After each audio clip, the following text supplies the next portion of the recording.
Today on Business Success in Six with Stacie, I have Karen Schneider here from the Oshkosh Herald in Oshkosh, Wisconsin. Karen, thanks for jumping on with me. Well, thanks for the invite. I appreciate it. Absolutely. I am very excited for you to talk to us about what you do, the Oshkosh Herald. You've got a really neat background history with newspaper editing, all this stuff. And I'd love for you to share to our viewers how you started your business. Would you mind if we talk about it? Sure. I love talking about my business. Awesome. Well, As let's you go. all I know we're going do. to learn a lot from you. So thank you. So when people ask you what the Oshkosh Herald does, how do you describe the Oshkosh Herald? I describe it as we are creating community. So we are providing news and information on what's going on in Oshkosh that they may not be receiving from other outlets.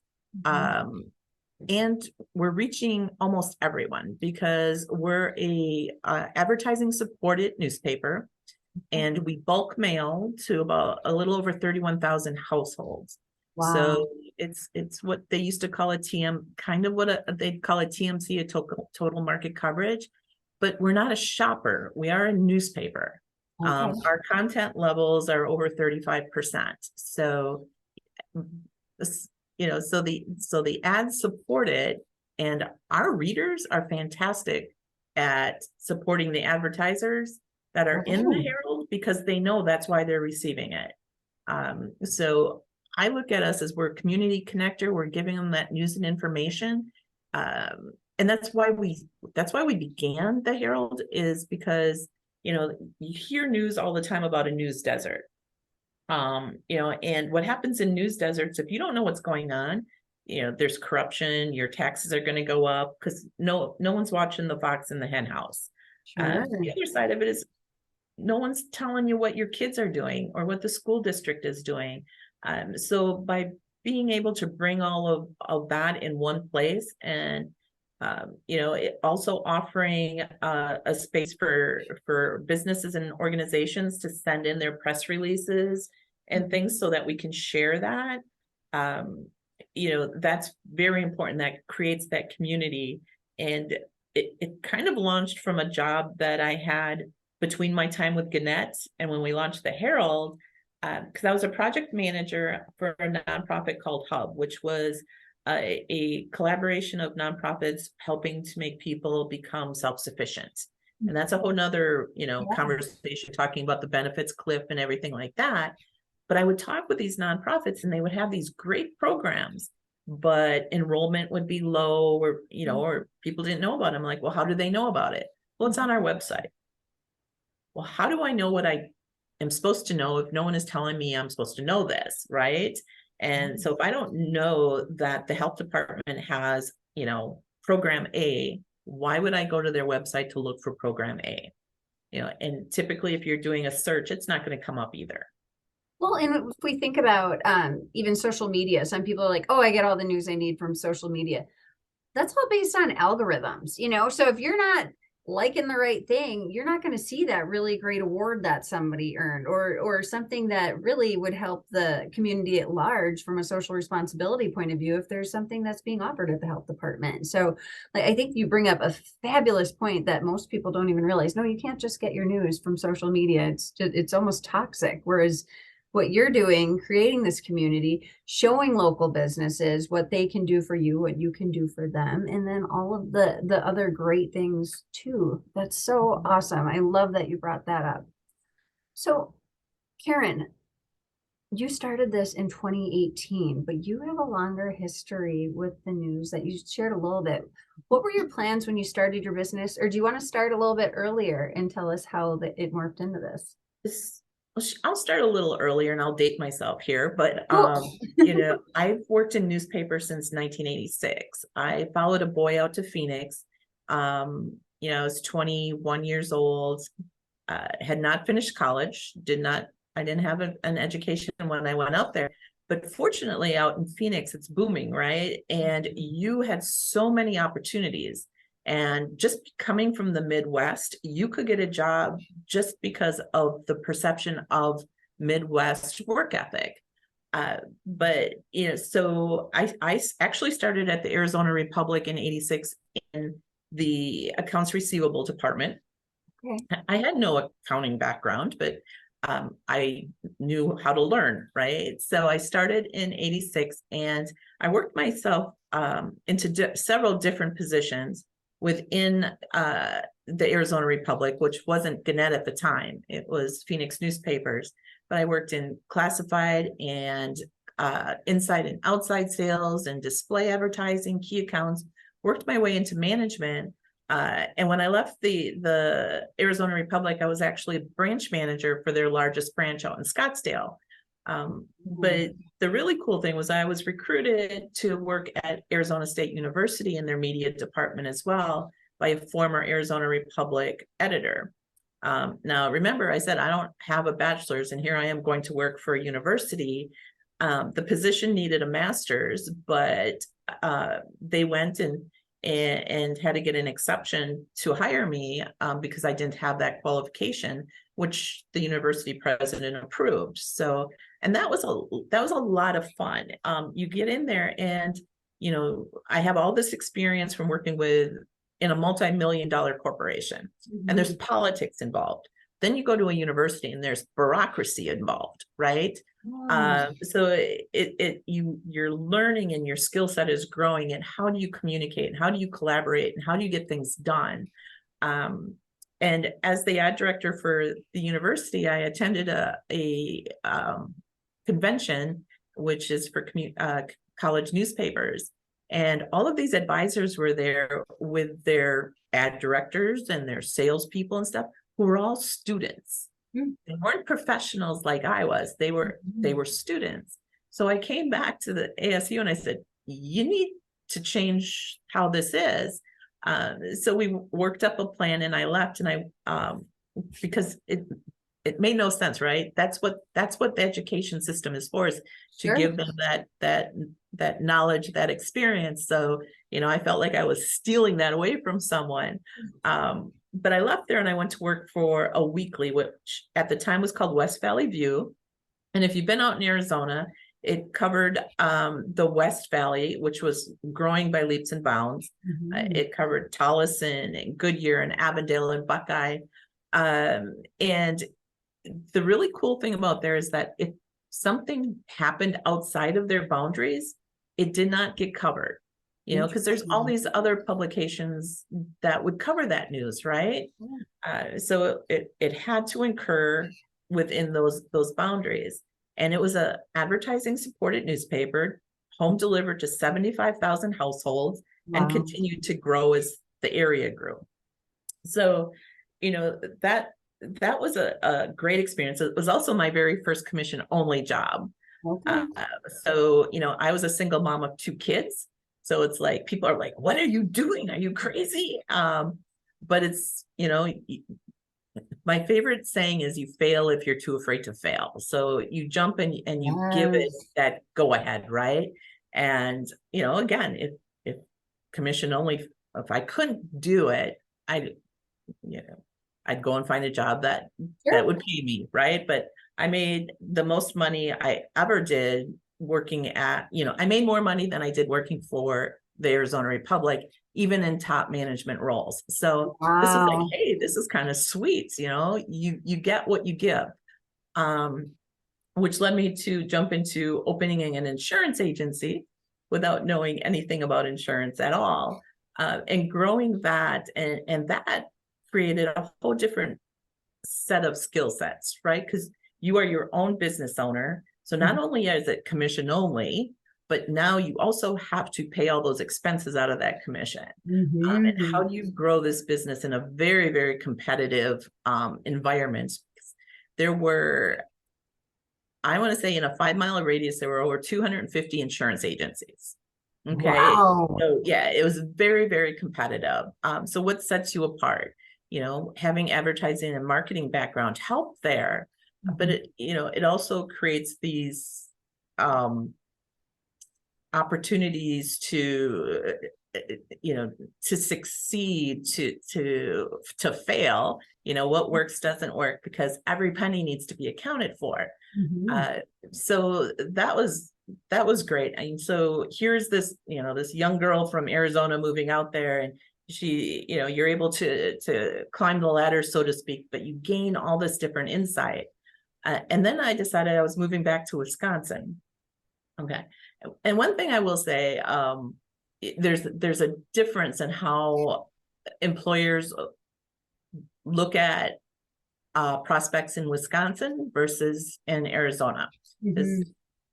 So in Wisconsin, and I experienced this in the early 90s because I moved back for a couple of years in the 90s as well. But it's very education heavy versus experience heavy.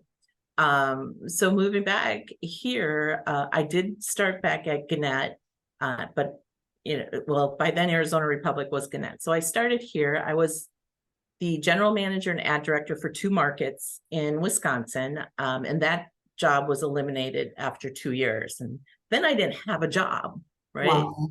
I didn't have a job, so I worked as a consultant for a bit for a nonprofit collaboration. But then, it's at some point it's like, well, what are you going to do? And while I was doing this collaboration, you're trying to find a job, but I could not get hired because I did not have a college degree. But you had all that experience. I had all that experience. Owned successful businesses, and wow. But part of it too is everyone, it depends on software, right? So many of the companies at the time, I believe it's called PeopleSoft, and if you don't have the right box checked, your resume is not going anywhere. It's going to get rejected. And the interesting thing is, even when I was still with Gannett, we did a series for a couple of years called State of Opportunity. And it was all these leaders. We were talking about workforce issues. So this goes all the way back to 2013, 14, 15, before COVID, and workforce issues were like bam in your face.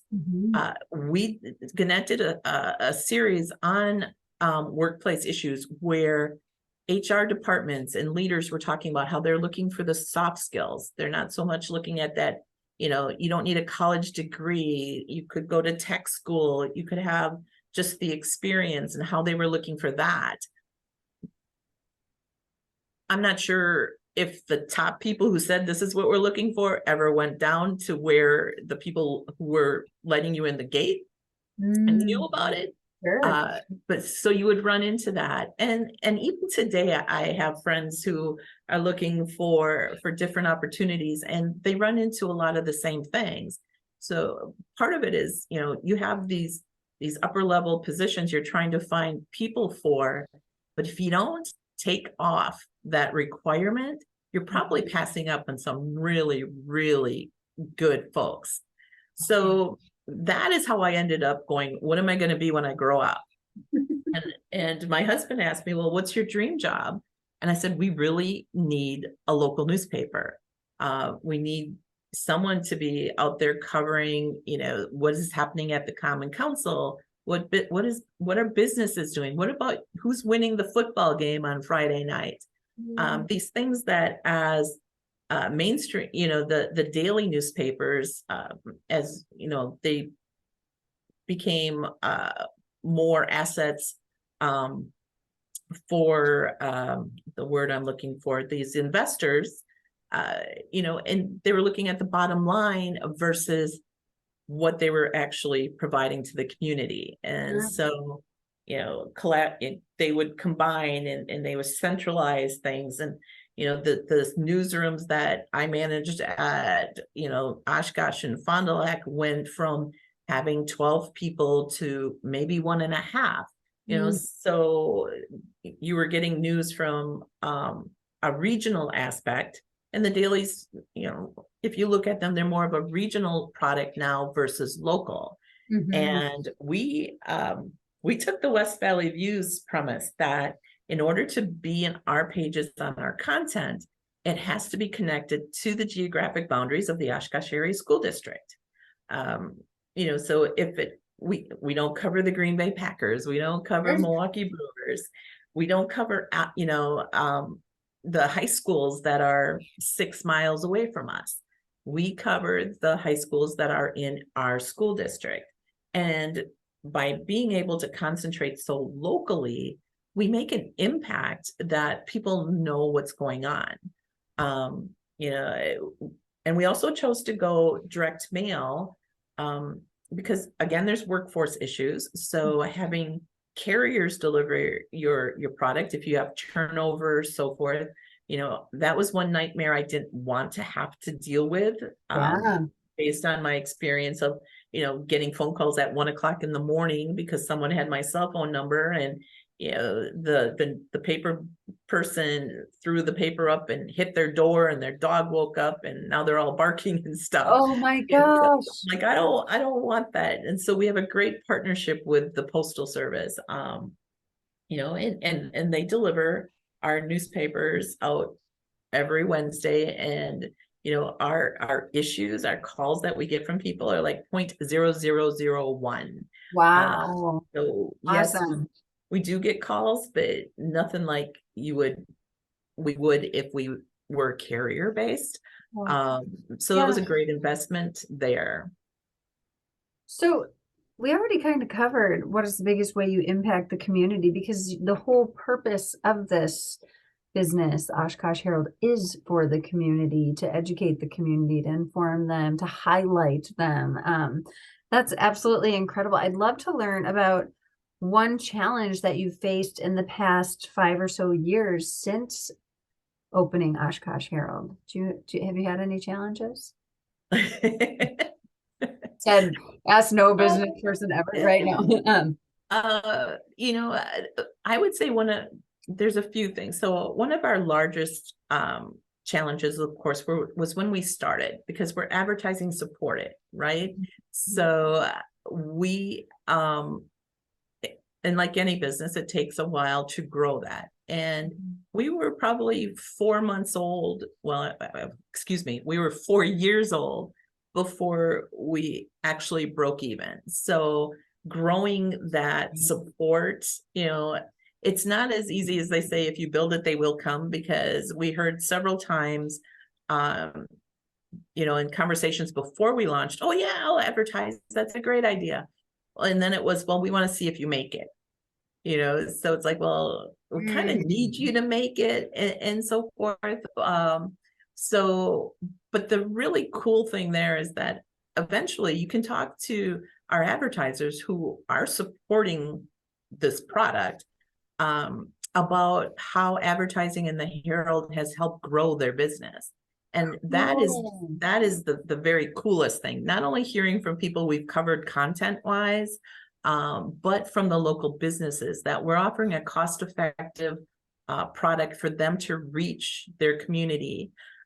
You know, and so many times I heard, well, I didn't even know they were still in business, you know, and things like that. So offering that platform for them to reach the people, not be subject to algorithms on digital platforms or anything like that, and being able to refer back to it or clip it. You know, so growing that advertising was really our first challenge. And part of that too was having salespeople who would stick around, right? Because it was a commission only top job. Sure. So by being able to do that, you know, now the problem is that it's a good problem, you know, because people want more, right? The community now looks at kind of ownership of the Oshkosh Herald. This is our paper. This is our weekly paper. And they like to see different things in it. But one of the things we always ask is it sustainable? You know, so because you can't give something and take it away. So before we initiate any feature, or if we were to expand into an additional postal route, we always look at, is it sustainable? Because newsprint and you know, postage will go up twice a year now. They've let us know that. Newsprint is going up another 5%. So in the last 2 years or so, it's almost doubled in price. You know, so it has to be sustainable, and that's our biggest challenge, is setting expectations for our readers and our advertisers, and offering a product that is going to be sustainable, whether the economy is good or bad. What we have going out will be an excellent, content product, but it's going to be sustainable so that we don't take something away from the community. Yes. I think if you watch, the comments and the conversation around your daily newspapers, you can see that, that this is what I grew up with and it's not what it was. And then of course they don't invest in it. They don't invest their time in it. They don't invest their money in it. And one of the things that we learned from that experience, of course, is that we want to make sure that we stick to our roots and that what we deliver is going to be a sustainable product. And if it's not giving you everything you want to see in it, like crossword puzzles, we get that all the time. Well, crossword puzzles takes a lot of space. And if your paper is tight on space, because newsprint is not cheap, you cannot pull that crossword puzzle. But what if that story has to run? Yeah. So that's one of the reasons we look at this, is that it has to be sustainable. And if we put something in, it will go. And we actually do a product called Kid Scoop, which is a full page thing, education program, like newspapers in education. So there's games and puzzles and things on there that are aimed at like 2nd through 4th, 5th grade. But everyone from 3 to 99 loves that page, and it's amazing how we feel. I learned so much from that. Well, the whole "Are you smarter than a 4th grader" kind of thing. Yeah. So we always have our Kids Scoop page in there, and when they're like, "But I want Sudoku," well, do the word search in Kids Scoop, because that solves part of the thing about give me puzzles.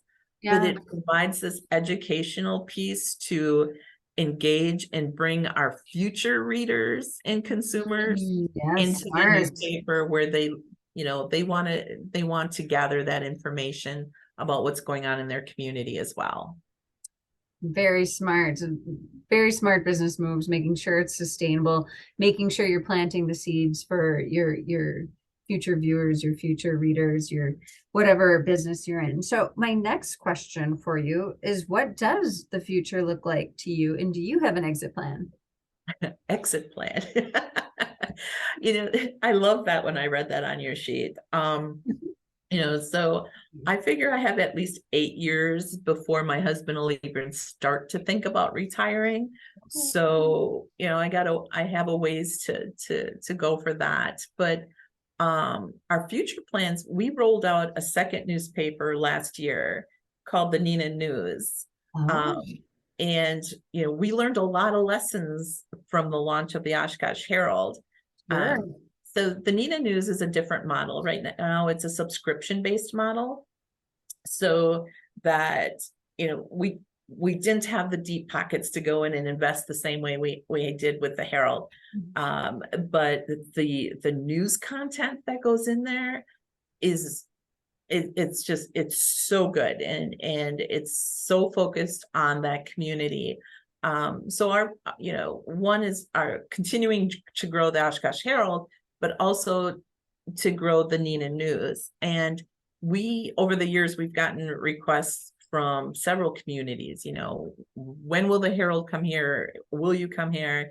And the reason we chose Neenah is we had several calls and emails, and one guy got me at a weak moment, and he listed all of the local communities that have their own newspaper, and he's like, why not us?